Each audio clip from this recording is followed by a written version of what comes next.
Good morning, and thank you for joining us for today's Daily Market Outlook. Joining me today is Emily from our trading room to tell us more about the recent developments. Emily?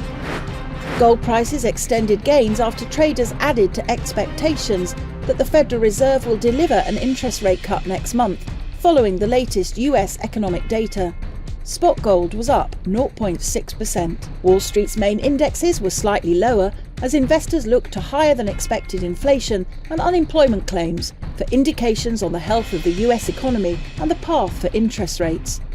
The closely watched Consumer Price Index rose 0.2% on a monthly basis in September. Bitcoin's price action has been negative since the start of the week, and data shows that over 63,000 BTC, valued at approximately $1.83 billion, was sent to crypto exchanges starting October the 7th.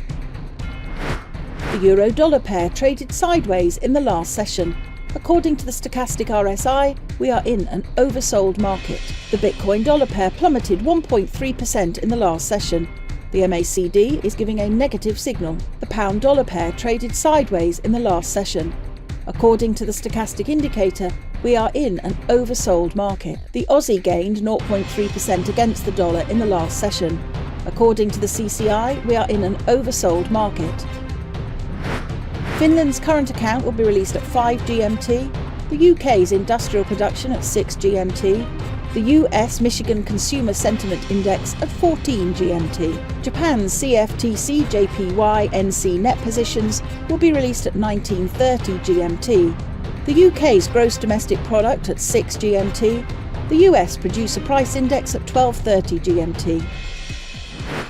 We hope that you've enjoyed today's Market Outlook.